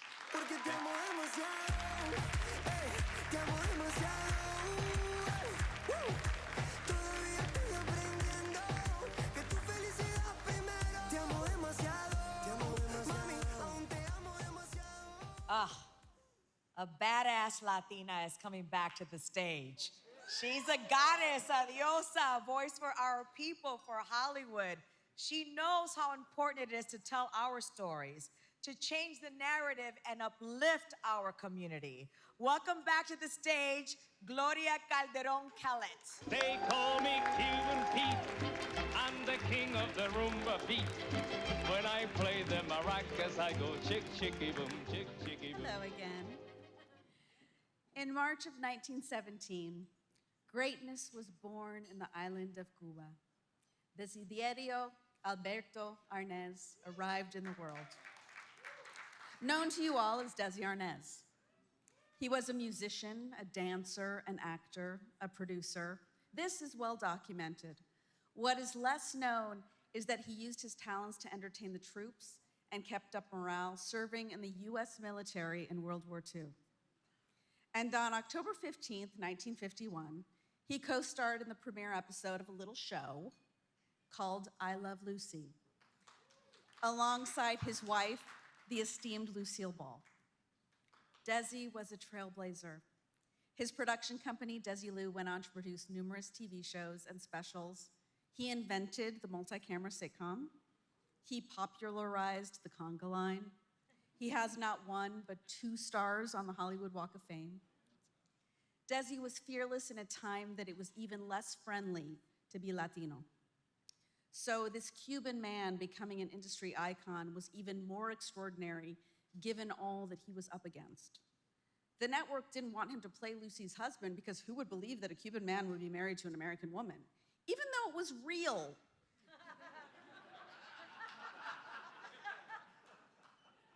But he did it.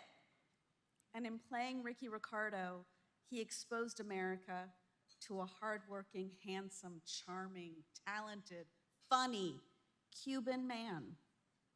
This impacted me directly because a decade later, in 1962, my parents, along with 14,000 other Cuban children, were granted asylum in Operation Pedro Pan. And this was made possible because the perception of who Cubans were was positive because of Desi Arnaz. Stories matter. Representation matters.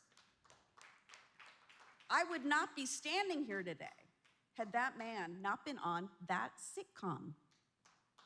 Let that sink in. His legacy lives on, not just in his children and his grandchildren, but in the artists in this room. For future years, there will be an award at this celebration of Latino cinema and TV named in Desi's honor, the Desi Arnaz Trailblazer Award.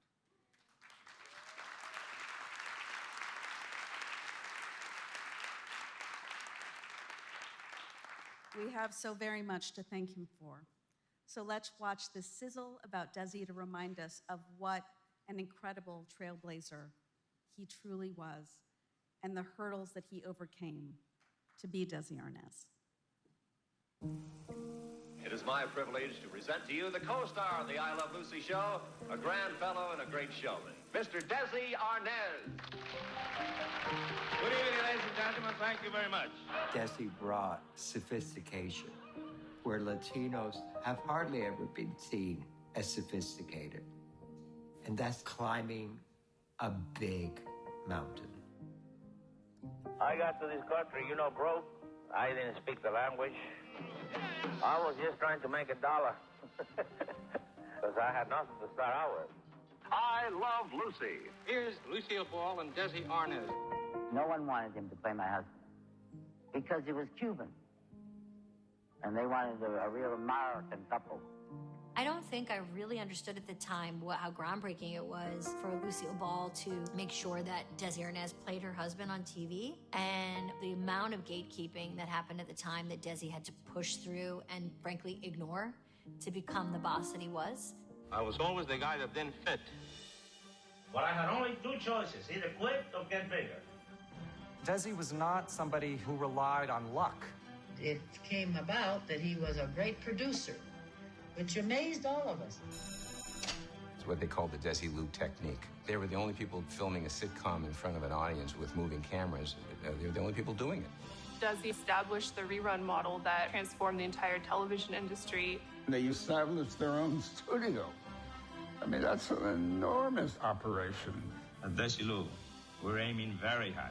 Desi Lou was huge. I mean, there was a time when they had 20 shows on the air. All of these shows were either shot at Desi Lou, were produced by Desi Lou. He was responsible for some of the greatest television of the 20th century. He could see what was happening, where a lot of other people didn't. We came to this country and we didn't have a cent in our pockets. From cleaning canary cages to this night here in New York, it's a long ways. To find a place where you feel like you belong and where you feel the warmth of who you used to be. I think that's at the core of Desi.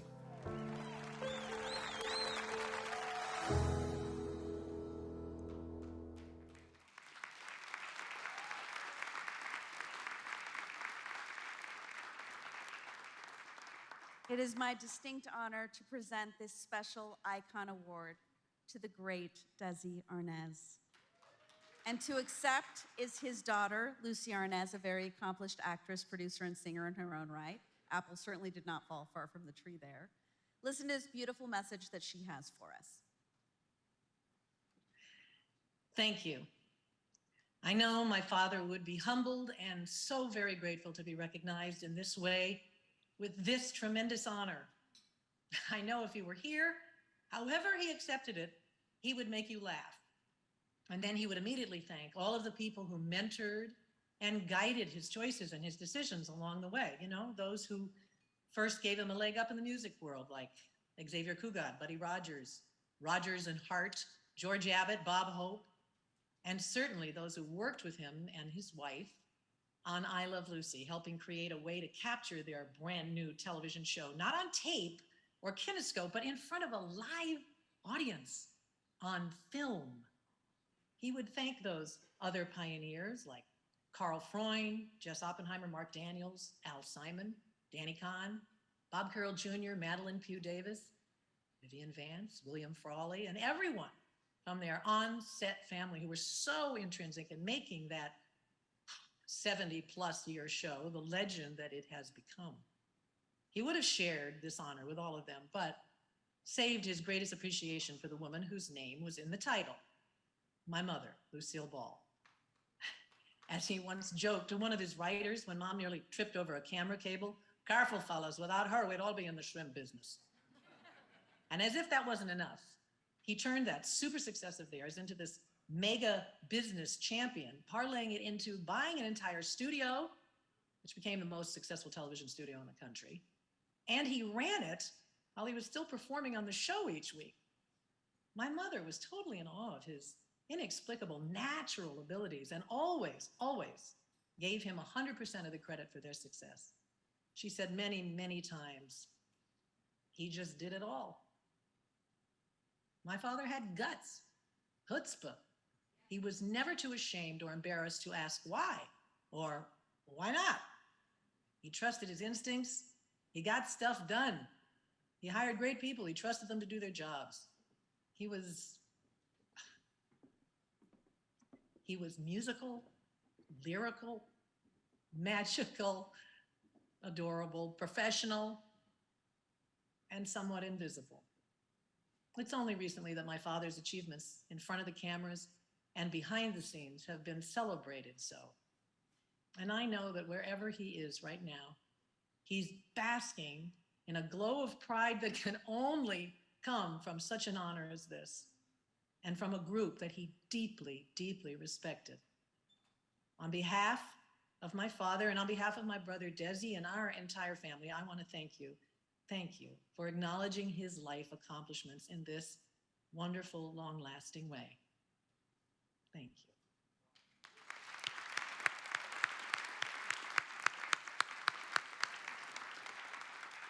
Our next presenter is a multi-hyphenate. He's an animator, voice actor, production designer, painter, writer, and director. Please welcome Jorge Gutierrez.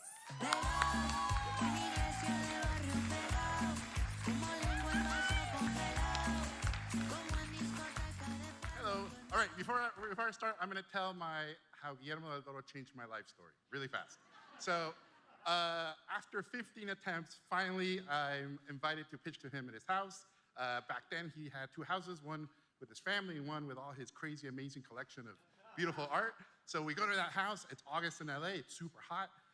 They had told me, you have 30 minutes to pitch on your movie. The movie was Book of Life. So we go to his house, and he is incredible. He gives us a tour of the house, and it's incredible. We go outside because there's so much stuff in the house, we couldn't even pitch inside the house. So we're in the pool, August in LA. He's a big guy, I'm a big guy. We're drenched already. And I've been practicing, right? So I called to my ancestors all over Mexico, give me the strength to do the greatest pitch of all time. And before I can open my mouth, he goes, Gordo, 5 minutes. So he cut down my 30-minute pitch to 5 minutes. I'm like, I'm okay, I can adapt. So again, I summon the ancestors to come through me, right? Across the border with no visas, come into my body. And I kid you not, the moment I open my mouth, our people betray me. And the house next door, there's 3 leaf blower guys. And it was almost like they were waiting. And when I opened my mouth, they went, órale, güey. So this wave of sound hits. And I yell at Guillermo, Guillermo, should we wait till they finish? And he stares at me with his beautiful blue eyes, and he goes, Gordo, 4 minutes. So I pitch him the worst pitch of all time. We go back in his house, and I apologize to him. I'm like, I'm sorry, the pitch wasn't very good. And he goes, Gordo, that was the shittiest pitch I've ever seen. So, and I'm drenched. I peed my pants because I was so nervous. And I stand up, and he goes, sit down, Gordo. And he goes, of course, I have a family. I've seen your cartoons. I've seen your stuff. I know how you see Mexico. I know how much you love our culture. Of course I'm gonna produce your movie. So I stood up and he stood up and we hugged and our liquids combined. I like to believe DNA exchanged at that point. And then he goes, Gordo, did you write a script? So I run to my car, I open the trunk, I take out the script. We'd gone to a wedding the night before. There was a Mexican wedding and they gave tequila as parting gifts. Tequila bottle broke, the script is drenched in tequila. So I'm running with this like wet toilet paper script, blowing on it, and I hand it to him and he grabs it with his beautiful meaty hands and he holds it up like a doctor looking at a baby and he smells it and he goes, Gordo, this is a good script. So,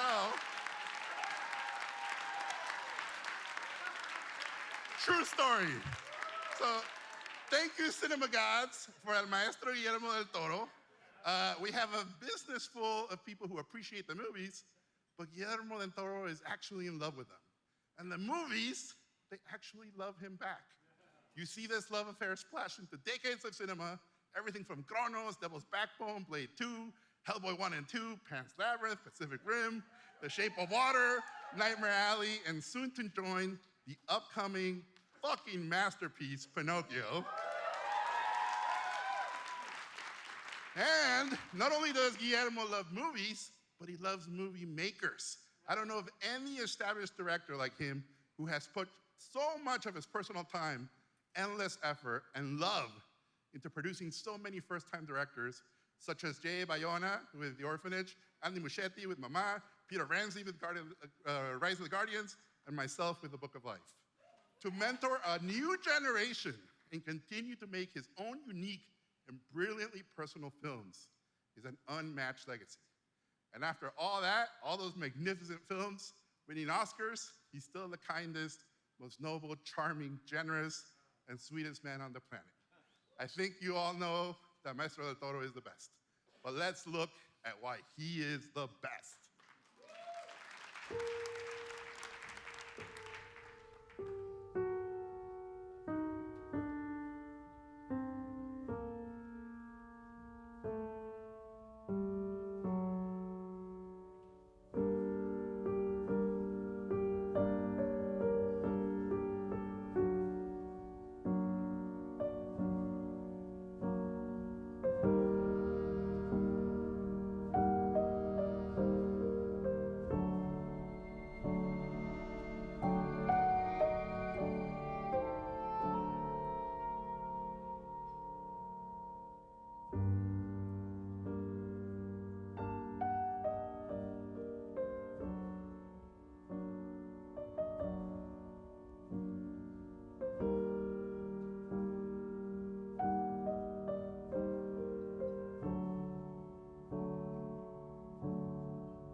It gives me endless pleasure to present Guillermo del Toro with this year's Career Achievement Award.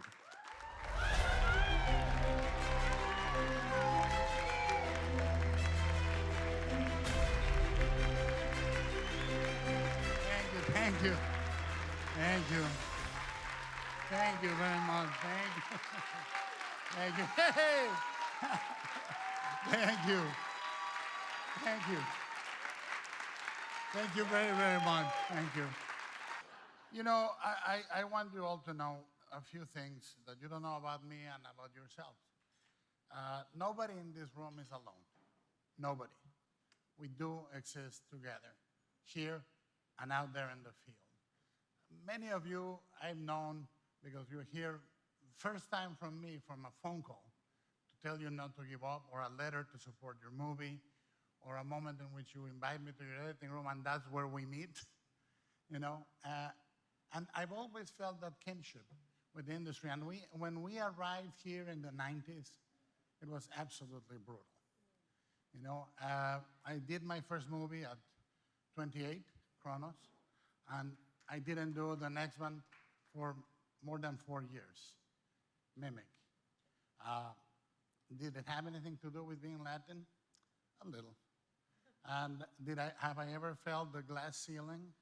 Many, many, many times, in many, many rooms. Second movie I do is Mimic, is the Weinsteins. I survive them, and then my father gets kidnapped in 1998.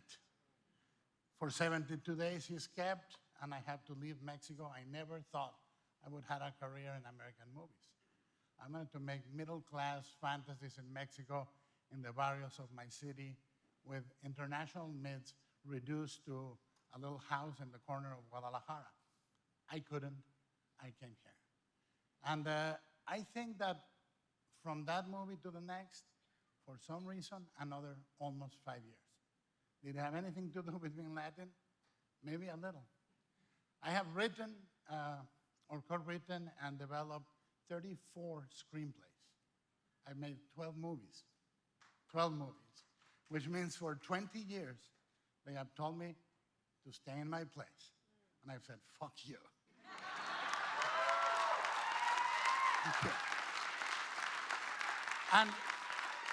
And I have made it a point of the 12 films I produce in Spanish, yes, 7 have been first-time directors, and that's extremely important. Now there's another period later on where I lose another 4 years and so forth. In total, in 30 years of career, I've been inactive 15 years. 15 years. Does it have anything to do with me being Latin? A little. But you know what? The thing is, we have to see where we are. You want to hear what I've done in the past? Buy me a fucking beer. I'll tell you. But what we're doing now, where we are, what I'm doing here, and what you are doing here is very important. Do you think it is a coincidence that this is the year where our skin is too dark to play an elf? Or our accent is wrong to play Marilyn? Or a director of worldwide renown is ambitious and he's faulted for it? It is no a fucking coincidence, because we're coming. We're here, and they feel it. When I say they, it's those that choose to see us as all the same. And we're Panamanian, Ecuadorian, Cuban, Mexican. And you know what? For those motherfuckers, we should be the same. We should be a single unit, all of us, a single person, and show them what we can do. All of my life, people told me the things I should not tackle. They told me what ambitions I should have. As a good Latin filmmaker, I was supposed to make little melodramas or dramas confined to a certain thematic, and that's it. And I said, fuck it. I want to do a giant robot movie. I want to do a noir. I want to do a fantasy where I mix it with politics. I want to do an incredibly ambitious, goddamn stop-motion movie. Everything I wanted to do, and I've done it. I've done it. It takes a lot of time. So let's talk about a little thing called animation, and why is it important to us? There are incredibly good animators in Latin America. Incredible. You can go to Argentina, Brazil, Chile, and Mexico.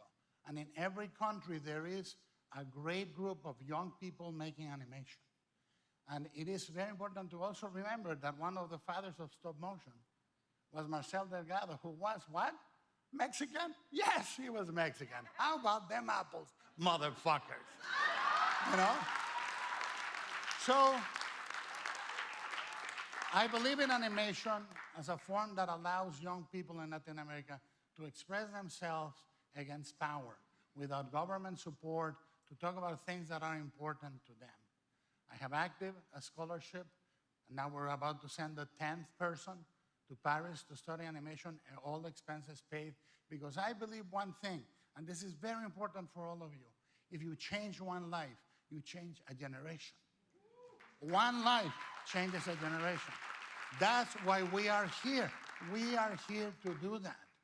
We are here to do that for them, because we're gonna go away, all of us. And we have to keep our ambitions. We Latins, we are like trees. We have great fucking roots, but our branches extend to the sky. We reach for the highest we go. We should be ambitious. We should be fierce, and we should be disobedient of the things they tell us we cannot be or we cannot do. So this year, with Pinocchio, I didn't say to just do a great animated movie. I wanted to make one of the greatest animated movies. And I did it, and the first movement we did is take part of it, create a workshop in Guadalajara, Mexico, and have it animated by Mexican animators. And I think the rules of representation are very simple. There are very few. The first one is don't fuck it up. Don't fuck it up, because when you go out to bat, you're representing everybody. So when you don't fuck it up, somebody else can do it. The second one, pass it on. As much as you can. It's never easy. This industry will break your heart over and over and over again. But this, as Hyman Roth says in The Godfather, this is the profession we chose. So here we are. And I think the third one is to know what I said in the beginning. None of us is alone. None of us is alone. We have each other, and we are one. And when we finally level the field, when we don't want to be masters, we don't want to be slaves. When we finally get the same opportunities and we are producing work that is world-class, and we do it over and over again, they will have to wonder, did it have anything to do with being Latin? A little, motherfuckers. Thank you.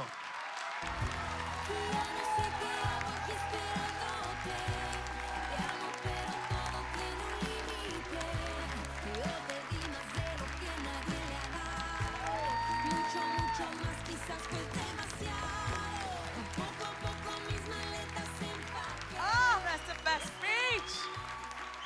Anybody that loves the word motherfucker as much as I do, I just love them.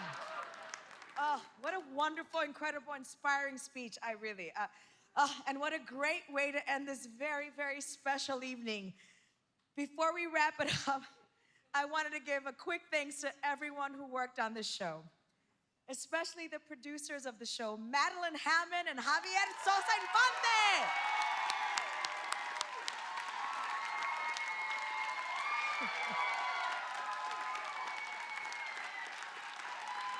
Yes. And co-programmer and writer Clayton Davis, Boricua. ¿Dónde está? Ahí mismo. And a huge thanks to Joey Berlin, the head of Critics' Choice, for leading this organization and making sure diverse voices are heard and celebrated.